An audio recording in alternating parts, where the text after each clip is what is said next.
Yeah, so she hit record. Oh, yeah, okay. Good morning. This is a subcommittee of the Needham Human Rights Committee. We are working on a project to hopefully develop and implement a discrimination complaint process. My name is Tina Burgos. I'm the chair of the committee. If you two want to just introduce yourselves and then we can jump right into it. I'm Marlene Schultz. I'm a committee member. Julie Venables, committee member. Okay, great. I'm assuming we don't have any public participation. Amy would have told me. So where do you guys want to, there's a lot of documentation and a lot of Stuff. just to try to keep us organized. Yeah. So where do you guys want to start off? Well, I think personally, I don't know if that I think what we need to do is talk about the protocol. I think the actual forms are less, they're easier and Yeah. they're all sort of similar, Yeah. but we had trouble finding sort of protocols because I think that piece that you edited is laborious, long and laborious, and I think that the shorter one, the timeline, is much better and easier for people to understand. I think it's very laborious, and I started because one of the, as I mentioned to both of you, one of my big questions was the timelines. You know, they have so-and-so has from 10 days of this date, and then you have 40 days from this date. And so trying to piece it all together, I sort of just stopped after about 15 minutes because I wasn't even sure that the timeline was actually, it worked. Do you know what I mean? So I think that has to be completely deconstructed, and we have to figure out an easier way to present that material. I do like this Lexington piece that you sent over because it's very clear and concise. It's like, here's your decision tree and this is where we're going. And then I think from there, we can figure out, like, drill down into the details of who's responsible for what are the timelines, you know, really get into the meat of it. But this Lexington piece is fantastic. Yeah, I thought that was good too, but Yeah, me too. it wasn't on their website, so I had to email them and ask for it. I had to ask, do you have a written protocol? Julie, you were going to look into that for Medford. Did you? Yeah, I emailed, I forget the person's name, but it was somebody from the diversity office, which is also human resources. I haven't heard back yet, but like I said to you, it went through that human resources office first rather than through the Human Rights Commission there. Yeah. So I think it's a little different than how we would do it anyway, but it looked like it was optional for people to include the Human Rights Commission there. Yeah, okay. Did Lexington tell you why this wasn't on their site? No, I Or didn't. access to the public? I didn't even ask. I do know, I mean, based on my prior experiences, that you do need to have timelines and you need to know how many days, because you don't want a complaint, you don't want something hanging on forever. And you want to get to it and to be responsive to people in a timely manner. But I couldn't find Arlington's either. On their website. I couldn't find their, I call it the protocol. I'm not sure, the timeline, whatever. I couldn't find theirs. And I think I found Cambridge's, but I decided not to send you guys Cambridge because Cambridge is such a different animal. They've got paid professionals and it's a city and it's, you know, they have so much that they can do. So I decided that wasn't a good model for us. But it's interesting because I always thought Medford was really, because they have this diversity officer and all this, I thought they were really on top of it, but you're right. It sounds like it's just, it I doesn't. think it actually said they changed it within the past couple of years. So it might have been more through the Human Rights Commission previously. And I think maybe they appointed this person within the Human Resources Office to kind of take this stuff on. Ah, okay. Well, it used to be the person who worked there was the person who coordinated the Mass Coalition, these meetings that are every other Friday or something that I keep sending to Tina, filling up her inbox. I mean, I went through what you had was so work on so hard, Tina, where you had all these questions, but I'm not even sure that that's where we should start. Yeah. Uh, No, I agree. I mean, it was just, I feel like we needed that just because that's the only document that the town currently has. Right. And obviously trying to bring it up to sort of more modern times. But if we want to go through, if you guys want to go through this Lexington piece and just see what we can pull out of it, I think because it is very clear, it's very concise. It is, except it talks about, is this a civil rights issue? Yeah, And- so that and was a question I had as well. So, maybe we can kind of figure out let's talk about that language and what, Well, on one of the sites, I'm pretty sure it might be Arlington, they define civil rights as opposed to human rights. And civil rights has more to do with,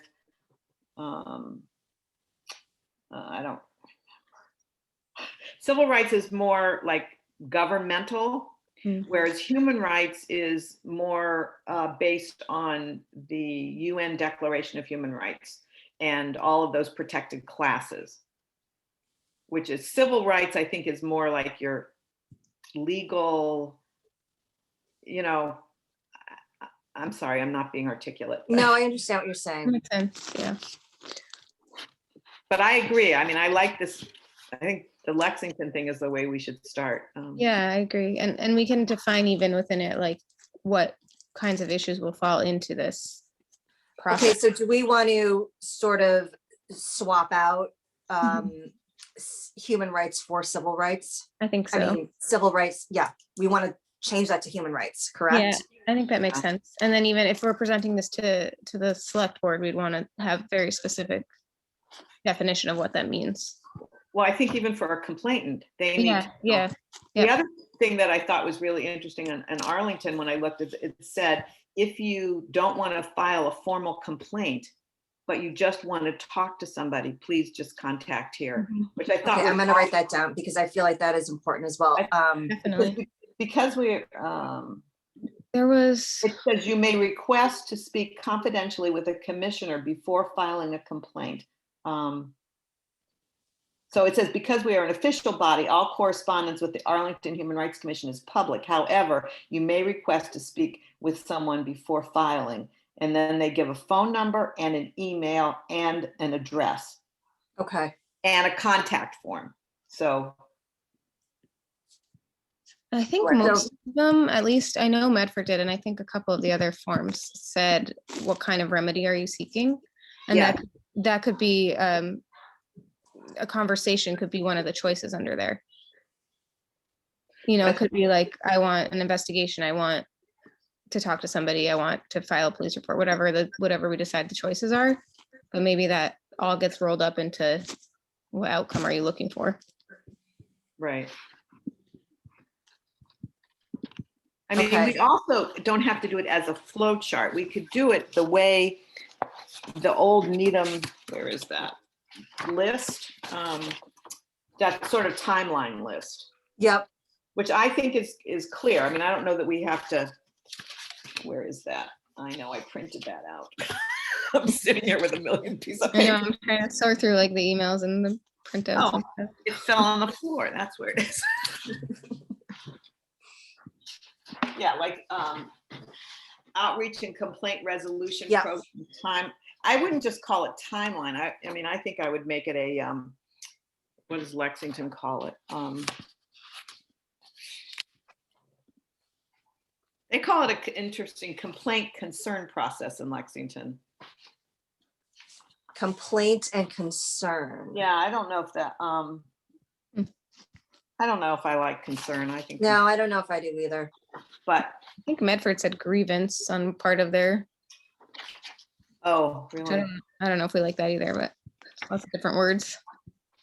But I mean, I think the first thing is that someone has to fill out a complaint form. They, Mhm. and then someone has to be assigned to, they call it fact find. So, which is probably better than investigate, because investigate sounds like you really know what you're doing. Fact finding is better for lay people. I agree. Yeah.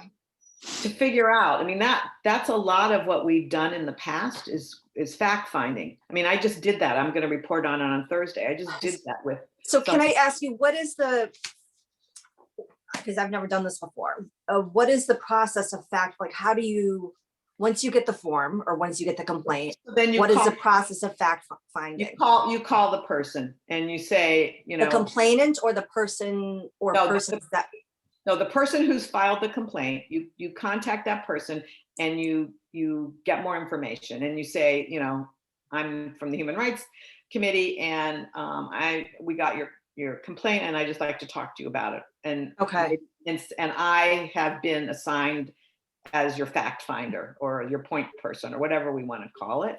And then you do some talking about it. Now, this is what we've done in the past.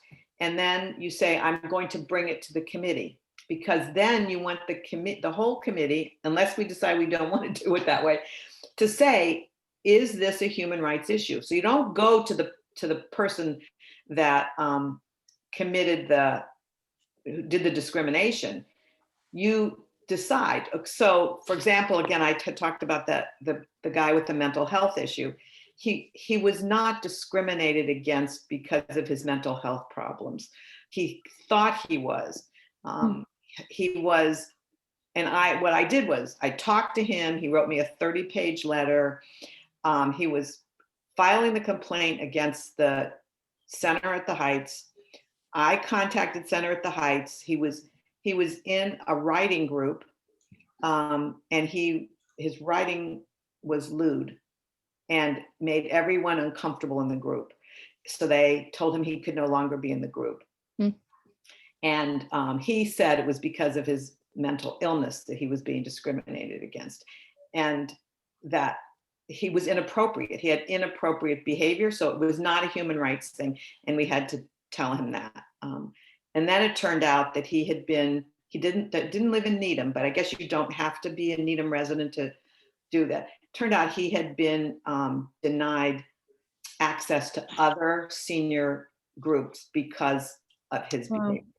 okay. And did you ascertain that because through your fact finding, or did that all come out? And I presented it at a Human Rights Committee meeting, and at that time, John Schlittler was on the committee, and he said, "Oh, he's known to us." Okay.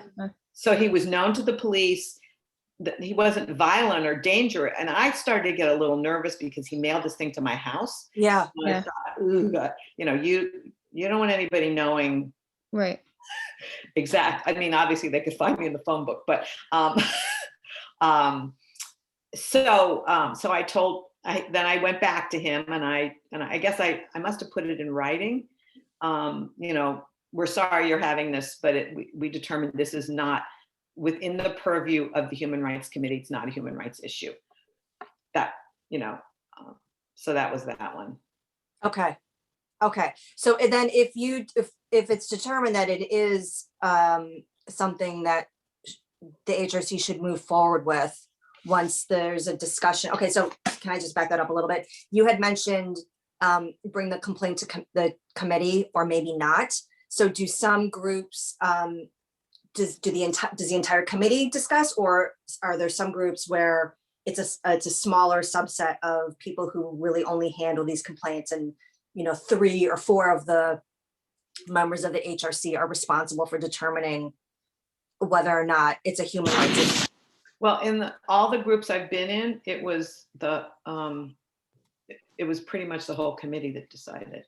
And do you feel like that's something that we should do, or do you feel like and so there are 12 of us, is that too many cooks in the kitchen, or do you feel like the more people that really have an understanding of the situation and vetting what the situation is, then we're better able to make a decision on whether or not to move forward with it, because it's, more people are having a chance to sort of figure out what the issue is. Yeah, I like that idea. What happens though is that delays it because we only meet once a month. Yeah. So that would make a difference in the timeline. So for example, in our particular group, say the 3 of us, we're sort of the complaint group. Cynthia always has a really interesting way and good way of looking at things. I always love her perspective. And so if she weren't part of it, we might miss something or not think of something. That's just, the other is, I think what it does is it trains people to help them think about it. And, is this, but, I'm not 100%. I don't feel like we have to do that 100%. Let me give you another example. So there was an issue at the Chabad house. Do you know what that is, Tina? No. So the Chabad house is, I don't even know how to describe them. It's a Jewish organization. It's not exactly it's not a synagogue. I don't know. Julie, do you know how to describe it? No, I would say it's like a meeting place. So they have sort of the more cultural events and that kind of thing there. So, Describe it. So they had an event for a holiday, which is called Purim, which is about the Book of Esther, and people came in blackface, and we heard about it. So and it was cultural appropriation and inappropriate, and people do dress up for that holiday, but they dress up not in blackface. They dress up like the characters from the Bible story usually, but I guess now it's more liberal and people could come as a clown or do whatever they want. I don't know exactly, because that's not like my biggest thing. Anyway, so there was another woman and I on the committee. The committee decided that we needed to move forward and do something. So see, even though we haven't had a formal complaint process, people did used to come to us, and we did. Yeah. So this woman, Ollie, and I went and we made a meeting with the rabbi, who's the head of the Chabad house, and talked to him. And he had no idea that it was inappropriate. Okay. He didn't do it, but somebody who came to this did it. So, so he was able to understand after we sat and talked to him in person why it wasn't right. So that to me was, it was sort of no individual came to us, but we heard about it. So, in some of these documents, it says that the committee can kind of do it. I don't know. File the complaint on their own. Right? Yeah, exactly. Good.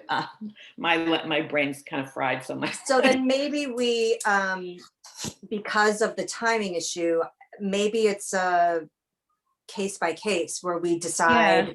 We'll have a subcommittee that's going to be a little bit more agile, and maybe somebody like Cynthia would be a good person to be on that subcommittee to really vet all of these issues. If it's something that the subcommittee feels like, what we need more perspective, or we really need to let's bring this to everybody, because or timing wise, it's like a couple days before meeting or something. Yeah, then maybe at that point the subcommittee decides, all right, we're bringing this to the entire committee, and we'll take it from there. Does that sound reasonable to you guys? Or you prefer going to the entire committee from the get-go? It delays it. Yeah, that's the only thing. But the other is, I think that when you call someone, you can, if you have it in writing, that's the other thing. You give them the timeline. You say, thank you for submitting this complaint, and I would like you to know this is how we operate. So this is not a rapid response. That's right. This is right. an investigation. It's a right. It's a very different kind of thing. Okay, so at any given point, the longest it's going to be is what, 30 days, 31, something like that, right? Which is why I think they maybe said 40 days. A lot of it was 40 days. So that's like the time for a meeting. Which would we be able to call a meeting? Like, what if it happens in June, when usually we don't meet again until September? Could we have like an emergency meeting of the committee for that? You can always have emergency. You can always call a meeting. Actually, I saw we got something and it showed a July meeting, which was not when we had booked. Yeah. Okay. Did you see that? We got a notice of all the upcoming meetings. Oh, I didn't see that. No, we usually don't. No, we don't usually meet in July or August. Right. Okay. But maybe this year we need to. Yeah. So once it's determined, okay, so now we've received the complaint, the committee decides, yes, we need to move forward after the initial fact find, the committee So decides we then need to move forward with it, then what happens? Either like this, yes, it's a human rights issue. No, it's not. And then if it's not, what they say here on this flow chart is they document it. And that's the other thing. Documentation, I think, is really important because we need to have statistics. This many came to us, this many we did a fact finding, and this many we said, I'm sorry, this is inappropriate. They said they would refer them to another agency. It may not be that they need to be referred, but that could be one option.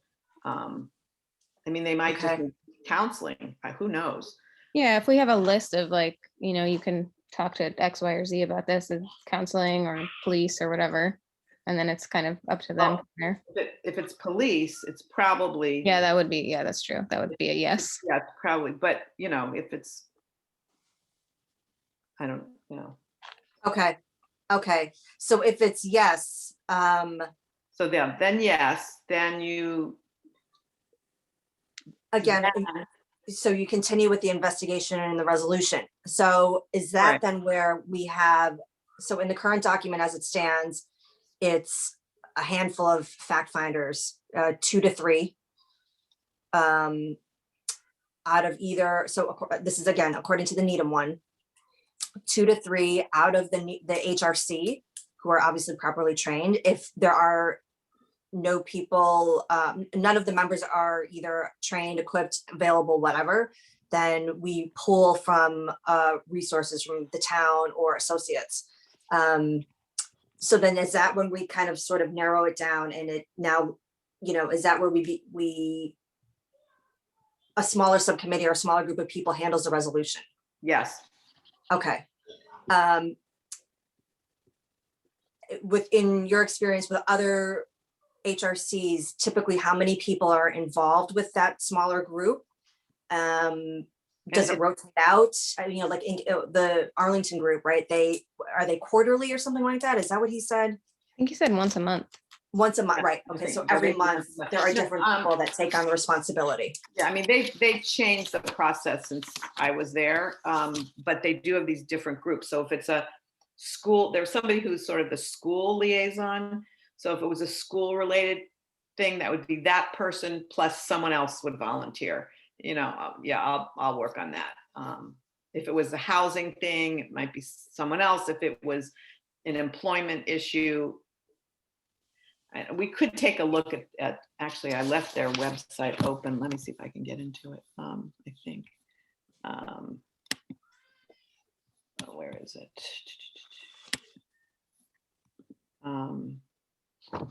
Here, they're the ones that describe the difference between human rights are those freedoms that all people have regardless of nationality. Civil rights are those freedoms bestowed by a government to its citizens, which is interesting. In Massachusetts, equal rights are guaranteed in specific settings: education, employment, housing, lending, and public accommodation, whereas the protected classes is the human rights.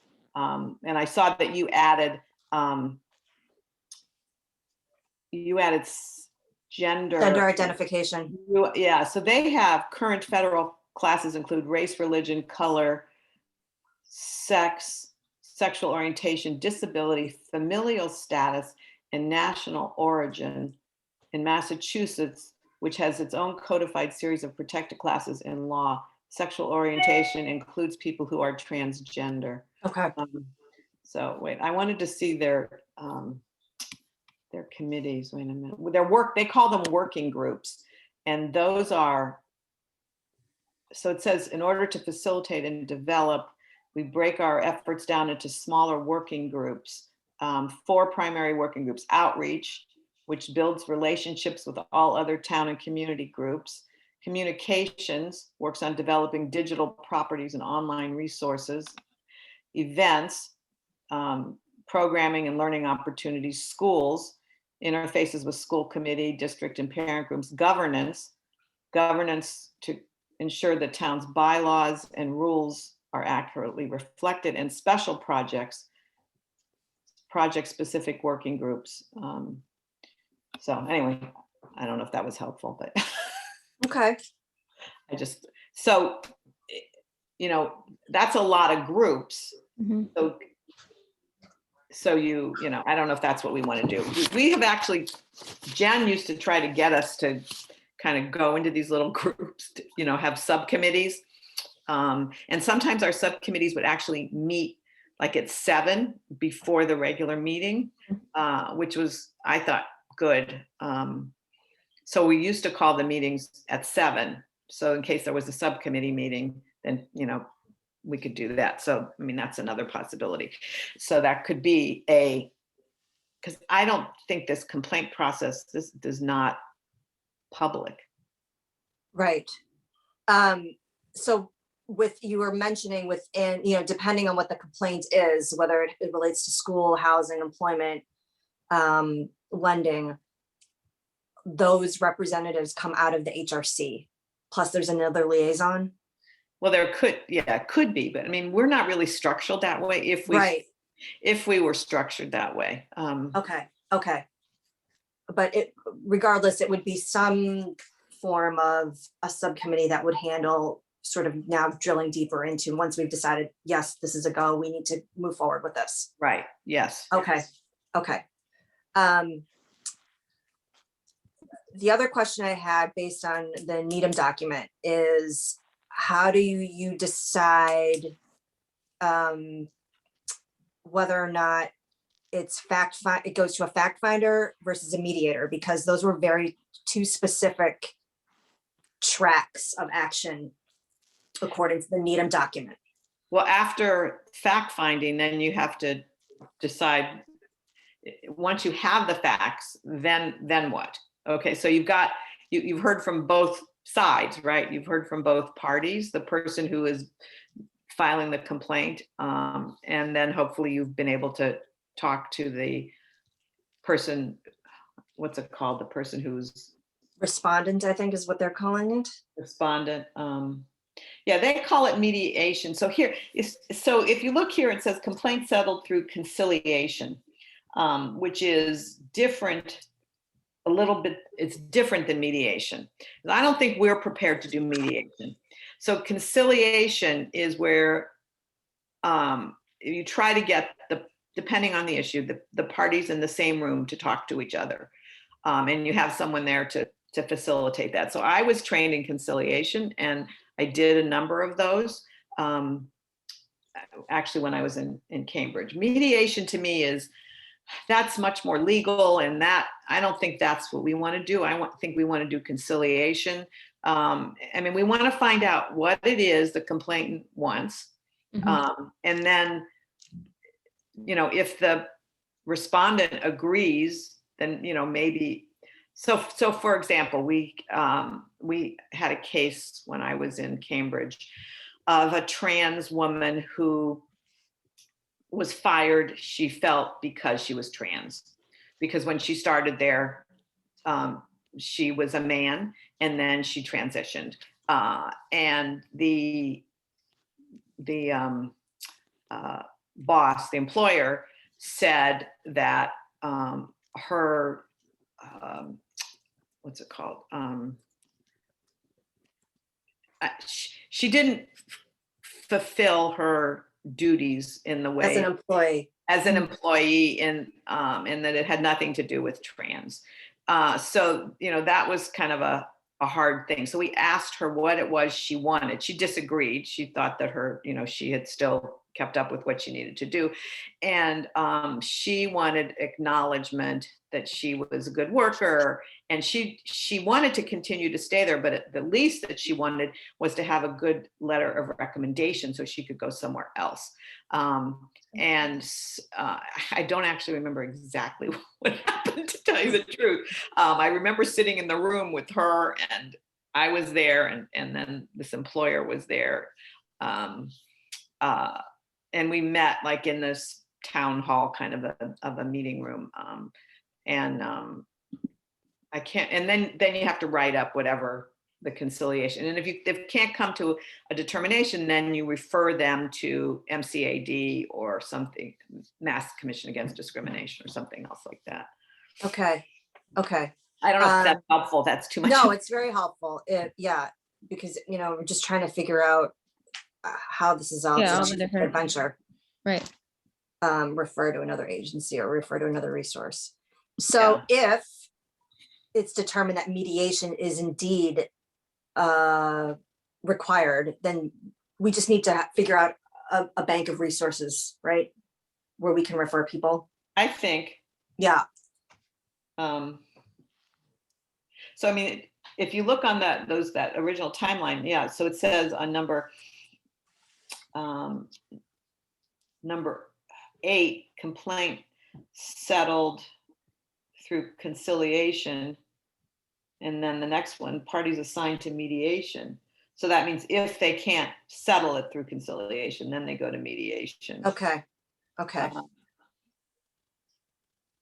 So we're just going to take mediation off the table completely. Well, I mean, that's what I'm thinking, but I mean, that's one of the things when we present this to the committee, we need to tell them that we decided to take the mediation off and just do conciliation, and do they agree? I mean, right? Who would be equipped really to mediate? I think that's the problem. you- We don't have the resources or even the resources to provide the training necessarily required, probably. Well, I think the town would provide training for mediation. Yeah, but I mean, I don't think that that's really our role, but I still think we need, when we present this to the committee, we need to say that. Yeah, I agree. I mean, I'm assuming that we're going to put together something, and then we're going to get what I had originally proposed. We get feedback from the committee before we even go to the select board, because everybody has to buy into it. Yeah, and it's only 3 of us, so we may not be thinking of everything. Right. Okay. And then what happens with? And then you have to close the case, so you write, it says assigned, you have to put something in writing. Right. Written report is provided to the parties. With regards to, you had mentioned the statistics, so documenting everything, how detailed does that have to get? I mean, it's not just we received 50 complaints this year, 30 were resolved. You had mentioned, we received, we need to break it out. What were these complaints? Was it based on race? Was it religion? Was it gender? Right. Those types of things. But I don't think we need to hash that out now, but just something to think about, how, because I think that the reporting is going to be very important to the select board. But I think it also will help us show that we're making progress, or we're actually doing something. It's something tangible that we can actually give to them and say, look, this is a picture of what's happening in Needham, which will validate sort of our efforts, right? Right. We put it in the annual report. It goes in the annual report, the statistics.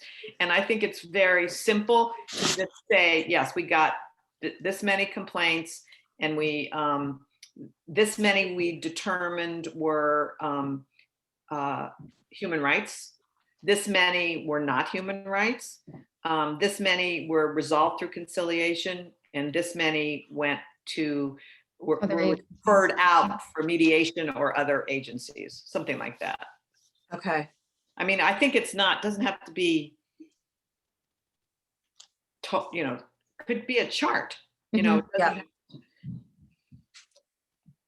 Okay. And there'll be there's high level discrimination types, and then when you dig into it, so the high level ones are, the housing, employment, education, whatever, those big categories. So that's easier than saying necessarily the details of complaint, I think. Yeah, so like the one that just happened, the Asian woman who was yelled at. Did you just hear about this one last week? Yeah. Who was yelled at when go home. So that didn't come to us. It should have come to us. It went to NDI, which is a whole other thing, which maybe if we have a minute afterwards, we can talk about. So if that had come to us, or if we had heard about it, then you know, we could have seen what we could have done, and maybe we would have suggested that we get the police involved. But even though the police are involved, it doesn't mean that we have to wash our hands of it. If they're doing an investigation, we can still, you know, be in touch with the complainant and say, you know, how are things going? Is it getting resolved the way you'd like it to? Da, da, da, da. I think. Okay, so now that you're bringing up, actually, because I was just thinking about that, how, you know, our role with the police department. I feel like we have somebody that sits on our meetings, but I don't really feel like there's any real connection with the police department. I agree. So how, you know, and I think that we need to develop that relationship. How do these types of things work in tandem with the police department? And also, I know that I can't remember who it was, one of the towns, most of their HRC complaints actually came from the police department themselves. So they're really working very close with one another. That's Arlington. Okay. They work really closely, and used to be that the police chief came to all the meetings. That when I was there, it was the chief. I mean, it doesn't have to be the chief, but they really saw the value. And I remember that the police came to us, to the Human Rights Commission one time, and said, we are doing our own investigation of how many people who drive through this town are stopped because they're Black. Because Arlington is sort of a crossroads. You know, people are going into Medford, or, you know, different Mass Ave from Cambridge are going, you know, so it's a big crossroads. And so they asked our feedback on how they should collect the data, and they reported to us on the data. So there was a really incredibly wonderful relationship. So I think what I think we would need to do is talk a little more maybe to them about how they work together. And then we would have to slowly develop that relationship.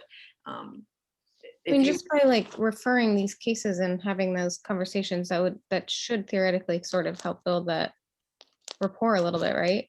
Yeah, theoretically. Yeah. And I think when John Schlittler was a police officer before he was chief, he used to bring us stuff. He used to tell us what was going on. We don't get any of that now. Right. And I'm not sure. And obviously it's happening. It's not like like Needham is free of discrimination. We know that, right? Okay, so yeah, well, because I think that's going to be, again, another key piece to this, and obviously important. I mean, if there's something, let's say somebody just bypasses the police and they come directly to us, we want to feel comfortable taking this to somebody in the police department that's going to, you know, give us the time and sort of make sure that this issue is taken seriously. Yeah.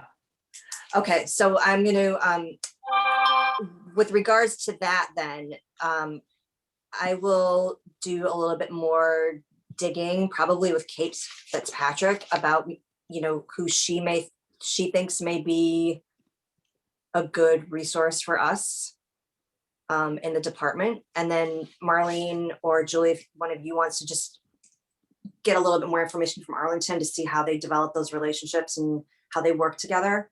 And hopefully I can do that. By the way, I just got a text. Cynthia is in the Zoom room. So I don't know if that means if we can let her in. I don't know why not.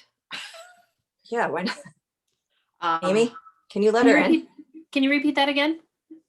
Would you please let Cynthia into the meeting? Yes. I also texted you, Tina, to let you know that Marianne Cooley has had her hand up. And we also. Sorry. No worries. Should I promote them both to panelists? Yes, please. Okay, I'm doing that right now. Who knew? I know, it's just the three of us. Like, if Cynthia hadn't texted me, throw my hair on and my hat on. I'm like, nobody's gonna watch this. There's Marianne. Hi, Marianne. Sorry. Hi. Have you guys been on the whole time? You guys time? are all talking. I'm like, they have no idea that anybody's like here. And I thought I had said I was coming. So I wondered if you knew, Denise put the link on her Yeah, meeting thing, and I wondered if, every so often I want to say, don't go into so much detail, and I've been watching it and saying, well, the next thing you did on that and so forth. You've been doing a great job, though, and I'd love to hear what Mary Ann says. I will. Cynthia, did you hear me Listening. talking about you? Yes, that was very nice. I said, hey, Roland. He said, I'm not listening to your meeting. Well, I always Mary Ann appreciate, is. you bring a lot to the table, and I always appreciate your perspective, so. Yeah, and any rate, I'm delighted to see what you all are doing. And so Mary Ann is here. I'd love to listen. Well, I'm feeling a little challenged because I don't have any of the materials. All I got sent was the agenda. And so now you guys are talking about all these different documents. I'm like, I wonder what they say. But, so I've been trying to absorb literally what you're talking about and just some of the issues that you've raised. So that's where I am. Okay, I'll make sure to There are a get couple of everything sent times to where you. you said, da da da da da, how the select board would react. And I'm thinking, well, if I were there, I would tell you, but that's okay.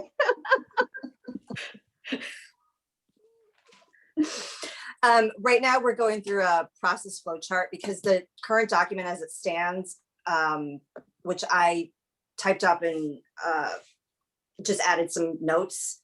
It's very, as Marlene said, laborious to sort of sort through. It's not easy to follow.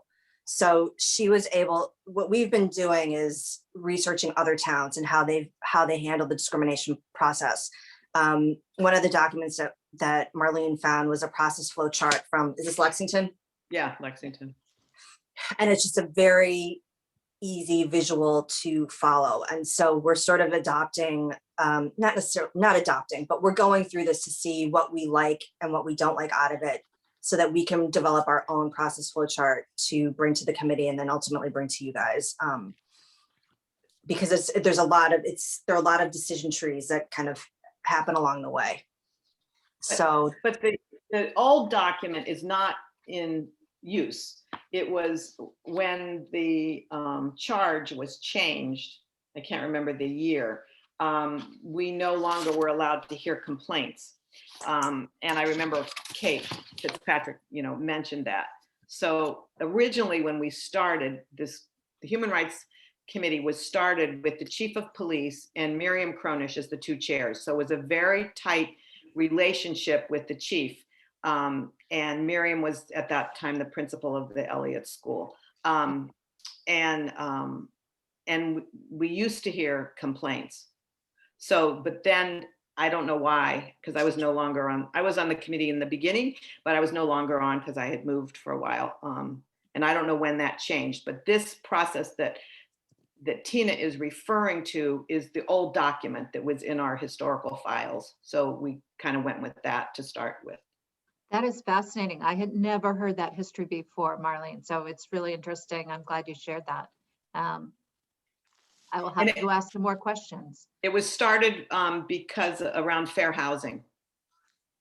The committee was started around issues of fair housing. And I mean, one of the things that it says that we need to have somebody from the Housing Authority, which we have worked and tried hard to get, and we've had some success, but no one long-term. And a realtor. That was another person we were supposed to have on the committee. Yeah. Huh. Okay, because I thought at one point I had asked for the original charge to the committee, and I certainly never saw that. So I must have seen whatever it was post just the housing focus. Yeah. Kate Fitzpatrick, I think, might have that. Okay. All right. Well, certainly you're now talking about something that's much broader than just housing, and housing had a particular set of characteristics. Well, it was always broader. That's just sort of how the group started. That was the beginning of the evolution. Yeah. And I don't know why the complaint process was taken away. So that's sort of the. Do you know why, Mary Ann? Since I didn't know, I did not believe it had ever existed there. So this is the first piece of learning that it ever existed there. Oh, Cynthia says she knows, I think. I remember this was before when Marlene was away, so I can was in other towns. I remembered, or I don't know if you'd come back at this point, that we used to be notified about when there was training for mediation. And at some point then we heard we were not supposed to be involved in mediation. And I think that was around and the same time that they said not to do complaints, because very often when you think about resolving complaints, you think about mediation, and evidently there are some human rights commissions where the people are trained in mediation and they go to that part. So perhaps they were concerned that the committee might overstep its role. And so it sounds, and I don't remember, I wasn't as involved. I was just started to be involved at that time.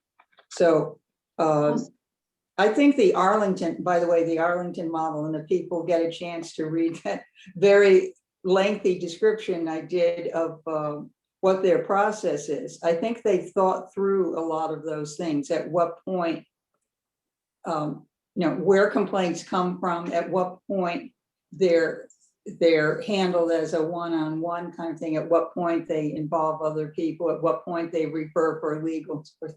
So that's, and you were doing a really nice job of, taking some cases and looking at the steps along the way.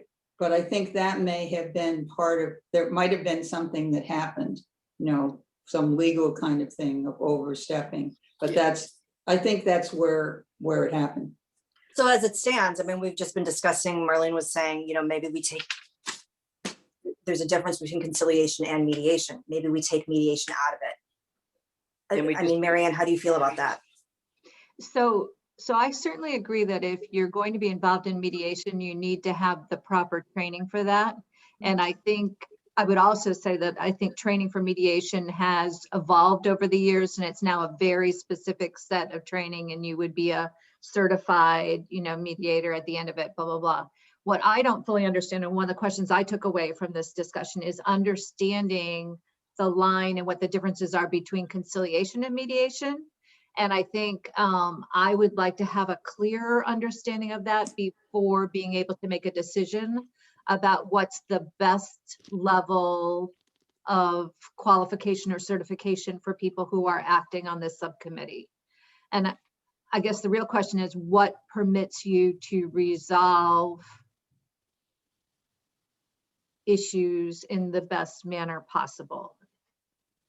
My understanding of conciliation, because I was trained in conciliation, was that when you can get the two parties together and they come to an agreement, that's conciliation. If they cannot come to an agreement and you have to go to the next level, which is more of a legal mediation kind of a level, then that's where I think that we wouldn't be trained to do that you would go to professionals, not to this group as a volunteer group. Does Arlington or Lexington, do they do mediation or just conciliation? I'm not sure we can tell that. When I was in Cambridge, but as I was saying, in Cambridge, we did that. We did mediation, but we also had the executive director was a paid lawyer, and they did a lot of the investigation. And then there was another lawyer. There were usually two lawyers. They did a lot of the investigations, and then we just, as a committee, just sort of signed off on those. So it was kind of different. Does it say on here, Tina, on the Lexington thing? As in the Lexington one, no. The piece that I'm really carrying in my head is I think we should understand this, and I think if somebody needs to go to mediation, where would the town actually be referring them, and is there a cost involved, and what does that mean? So I'm just thinking about what the next steps are and what would that mean so that it does get resolved, and what would the town need to commit in terms of resources to support that. Well, we used to send a lot of people to MCAD, Mass Commission Against Discrimination. But isn't that just for housing, really? No, no, it's more than that. You're right. All discrimination. So Lexington doesn't talk about. No, I don't think they have it in there. I don't think they designate between. I don't think they do either. they don't say conciliation or mediation. Right. And the Arlington, I didn't. Let me see. Arlington, I only have one of the pieces. But it sounds, Marlene, like maybe one of these pieces is understanding from MCAD then, if we were to refer a case to them, what is required for referral, right? Yeah, yeah. Or you refer, I don't think that we would refer them. We would tell the complainant that so since we're not able to come to a resolution at this point with the respondent, then we would suggest that you go to mediation. They would have to file their complaint. We don't file their complaint for them. It's beyond our scope. That's what we would say. We weren't able to, come to a resolution for you. We had determined that it was a discrimination case, but MCAD would have to make their own determination if they also thought it was and if they were going to take it. And I think there's more than one place besides MCAD. MCAD used to have quite a backlog, which I'm sure they still do based on everything that's going on. Mhm. So we would probably want to get in touch with them and just talk to them about it. I don't know if that answered your question, but so I don't think it would cost the town anything. It's, that's not a, that's not a town thing. It would just be this committee could not handle it because we couldn't. It's out of our scope. We Right. couldn't get the parties to come to a Yeah. resolution. Yeah. So then it has to go on somewhere else. And I Yeah. think that makes sense. I don't think we should be doing the mediation, but Okay, you all All right. might disagree with me. No, I agree. I mean, there's a lot that's kind of involved with that, especially the legal side of it. If we're not, that's more than some sort of, training or certification. Right. So let me Um, tell you one other case that I may have mentioned before that was like I need to interrupt because unfortunately I do need to go this morning. This has been really interesting, so I will hope to catch up and hear where you finished for today. And I would love to see the Lexington flow chart kind of as you're adopting it or adapting it and thinking about it. So maybe if I can catch up with Tina. I'll send you afterward, everything. I will that send you would be everything. great. And then, so just so I understand what you're planning, are you planning to bring that this week? No. So No. this group is probably gathering again at some point, or? Yes. All right, so you let me know when that happens and. Yeah, we can- gave Matt and Mo, I think we said like a 10 to 12 week timeline to really Okay. hammer this. This is not, this is a back and forth for at least the next 3 months. All right, so that they didn't tell me either. They only told me the first meeting, but all that's good. Thank you for Thank you, Marianne. to know what the path is. That's useful. I'll email Thanks. you after this meeting. All right, Thank great. you. Thanks. Thank you. Bye-bye.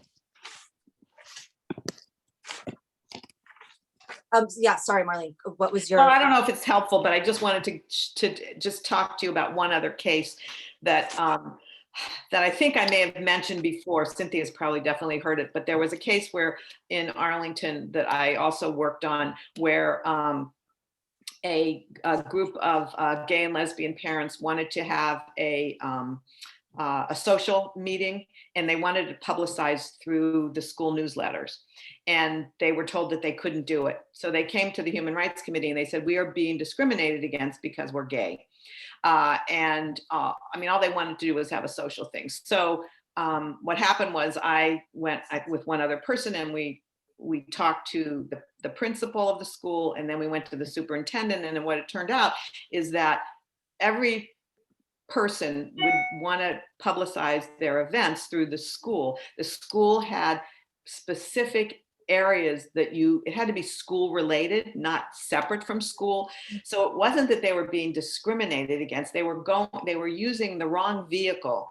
And then it turned out there was another vehicle that was not school related, not the school newsletter. Maybe it was like a parent group, Right. and they were able to, so then it got resolved that way, but it came out as they were being discriminated against. So I would call that was conciliation. So we were able to find out for them. They were then able to use the right mode of communication, and then they were able to publicize their social because they wanted to get together with other families with LGBTQ families. So Okay.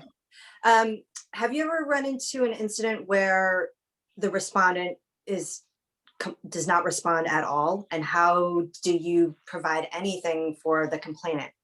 You know, the respondent will not get back to address the issue at all, doesn't want to deal with it, is off the grid, whatever the case may be. What happens then? I guess the police are involved. I think we had a housing issue, and the police were able to do things that we couldn't do. Okay. They could go to the person, and so then they sort of took it over Okay. when it was like that. Respondent. All right. Cynthia Okay. has her hand up, so. Yeah. Cynthia, yes. I've located, it took me a while, but I found the notes that I wrote about the Arlington process. And it might be helpful just to tell you their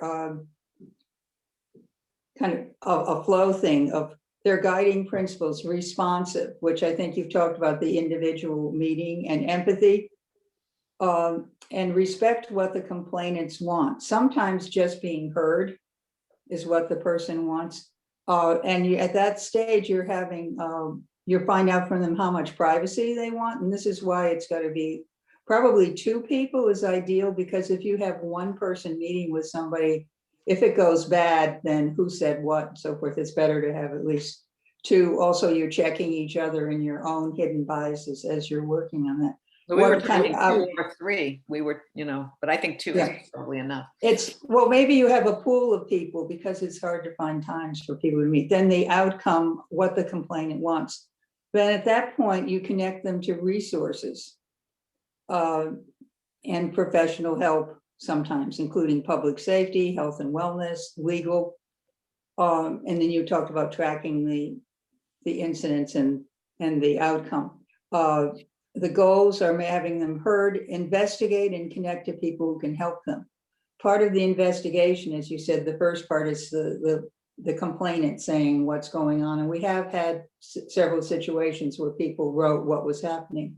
Like, do you remember the person who was in public housing and they said their boyfriend or whatever's they were being evicted because of drug use by the other person, and she thought that was violating her rights to be in the housing. That we needed to also talk to the housing director or the council on aging. In each case, there's part of the investigation is talking with, you're calling them the forget the name of the person. Respondent, yeah, if it's possible. And so this says many people want to have an impact. And for instance, the man who wanted to be able to go to the class, the woman who wants to continue to have the person living in the housing. We've had other situations where people was even restoring of a job, whatever. So it's a very, very specific outcome. And then but how it says that they are allowed to do, this is in Arlington, mediation and hold hearings, but they have never done that. And that when it gets to the edge of a legal kind of thing is when they step back and refer. Exactly. Which is what you're saying with the mediation. So what they haven't detailed, and I'm sure that they would have it, is the process in between. Just the fact-finding process is a powerful thing, because if the housing says, okay, these are, or in the case of the school, these are the criteria, these are the regulations for being in a class at the center, or for renting in the housing. And many times people are so upset about a situation that part is not in their awareness, so that That's the actual fact finding, may be the intervention in some cases, listening carefully Mhm. and then helping the person to kind of walk through what it is that's happened. I've had that experience individually with a person I was tutoring through English as second language, and she was sure she had been discriminated by the housing because she didn't get the unit that she wanted. And going back with her, and I didn't actually sit with her and the housing people, but I talked with them and helped her to understand. She still felt terrible, but felt that she was excluded, but at least there was an understanding of the rules had been followed, and it wasn't because of who she was in terms of ethnic identity that she had been denied that.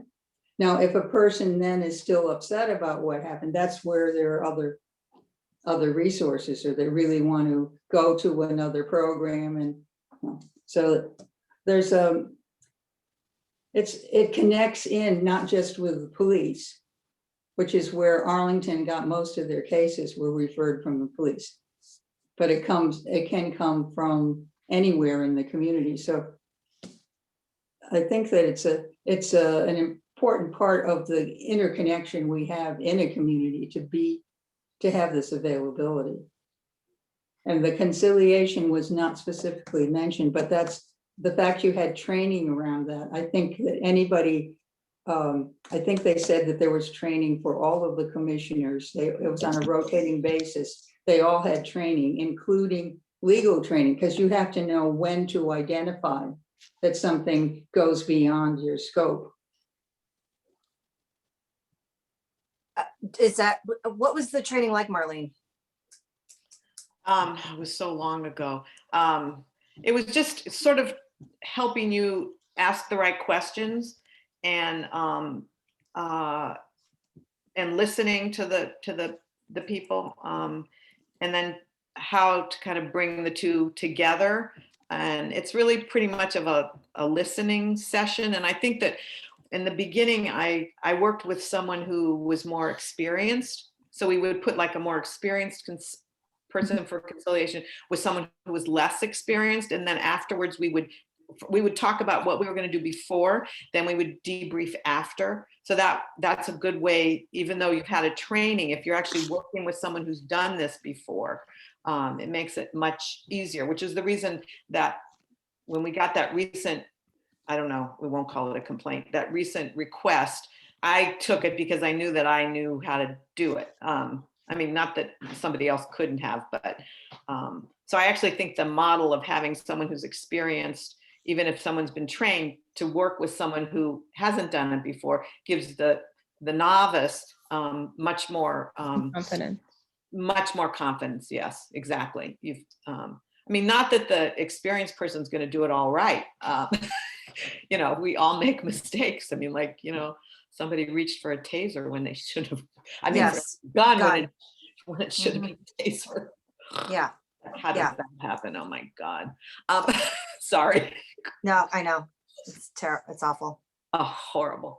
But I think that's helpful, Cynthia. I think we need to get the sort of their timeline or process from Arlington. I can go back to Drake and ask him if he can send it to me. Okay. Okay. Because I think that might be helpful to us. And I mean, if you want me to ask Lexington more questions, it is interesting that it's not on any of their websites. I don't understand. Julie, did you look at other websites besides Medford? No, just Medford for now. I'm happy to keep looking, but that's the only one I tried to really look into. They didn't have a 10 though, except for that form. They didn't have a lot of like the reasoning why they would do certain things, anything like that. Yeah, most of them have the form. You can find, you know, I think I sent you guys like 3 forms. Yeah. One was from Marion Ryan, Yeah. who's the DA in that.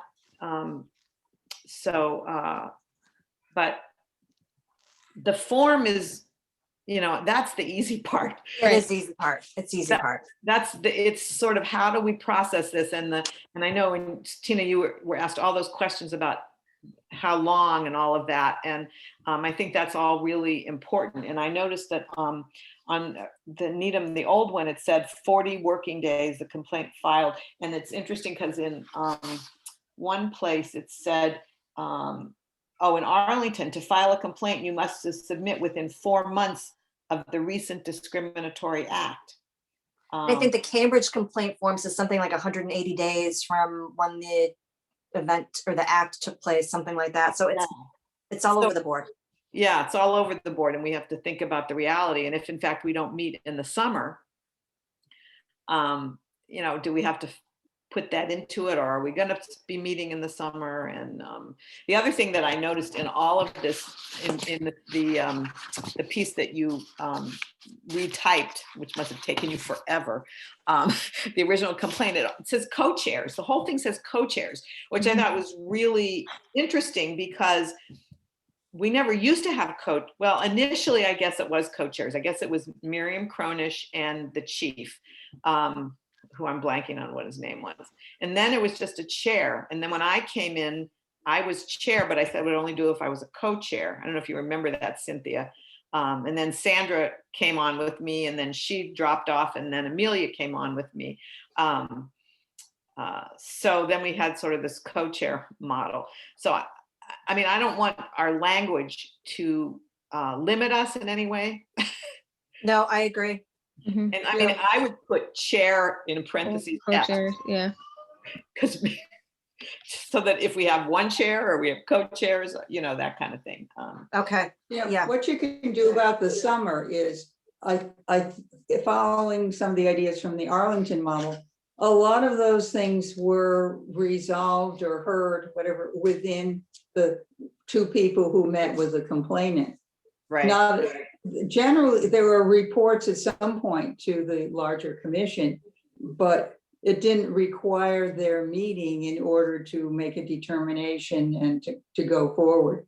So if you say that, if you have in your flow that eventually there's a reporting back, whether it's often they said the reporting back was in the aggregate or whatever, so that there's so many that had to do with sexual identity and so many that had to do with race, but they're not reporting each individual situation. So it may be fairly rare that the content of those individual determinations flow back to the whole committee, so that would not require set meetings in the summer. But Well, if that's So we something talked about came- this we talked about this in the beginning. Yeah, And Marlene, you felt strongly that we should bring all of these to the entire committee. I thought that once we know what it is, to make the determination, should we move forward in any way? Is this a human right that's being discriminated against? You know, I thought it should come in. It used to always come that way in Arlington. So maybe that's another question I need to ask Drake right. about it and But why that's they what made he that said, decision. depending on the level of privacy that the person wants and the outcome. If they're wanting an outcome that's a public one about, let's say, how businesses treat people who come in the door, then again, sometimes they may not release the name of the person who's made the complaint. No, They may just say, we've heard from three never- different parties. They never used to. Yeah. Yeah. But I thought that it was the commissioners meeting with the person who determined whether it was a human rights complaint or not. They didn't bring that to a large group to make that determination. They used to. So before his Because that time. would be a very laborious. No, you kind just of thing. present the facts. You just present the facts that, you know, so-and-so filed a complaint.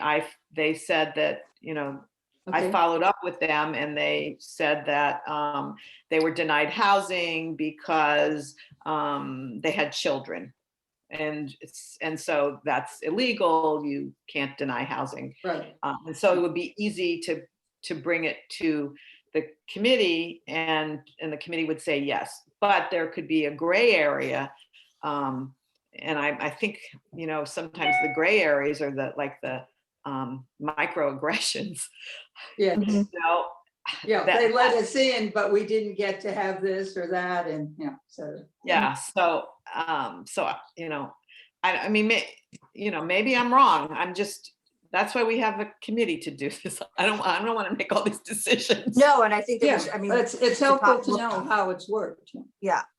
So that's definitely one of the points that we should discuss when we bring the initial sort of draft to the entire group.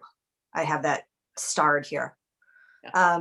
So I'm gonna leave, and I have another meeting coming up, but thanks for letting me jump in, because I'm saying, oh, yes, I remember that. Thank you for texting me. Otherwise, they never would have known. Who knows who else is out there? I know. Thank you, Cynthia. See you Thank you. Thursday. I Bye. So I don't know how much time, Julie. I you actually, and- I was just gonna say, I have to, my dad's babysitting my kids and he has to leave, so I have to hop off. Okay, so Going quickly, crazy. just next steps. I'm gonna redo this flow chart based on our notes Okay, and put it together so that's more for NHRC versus just the Lexington one, and I'll send it to you guys. I'm also Okay. gonna get in touch with Kate Fitzpatrick about just starting the conversation on the police piece and see what she thinks, who might be a better resource, all of that. I think the other to-dos were get some more information from Arlington about I'm how they good work at with the that. police. And then maybe Julie, Mhm.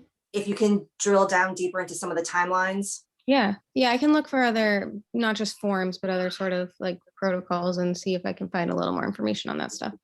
Is there anything else that you guys think that we need to follow up on before we meet again? No, did you want me to contact Lexington for anything else? I don't think so. I mean, let's see I think let's there's see where we fine. end up. If anything else comes up as I'm typing out the notes and putting this flow chart together, I'll let you know. Okay, so do we want to make another date to meet? Yeah. Now? Should we look Yeah. at our calendars? Yep.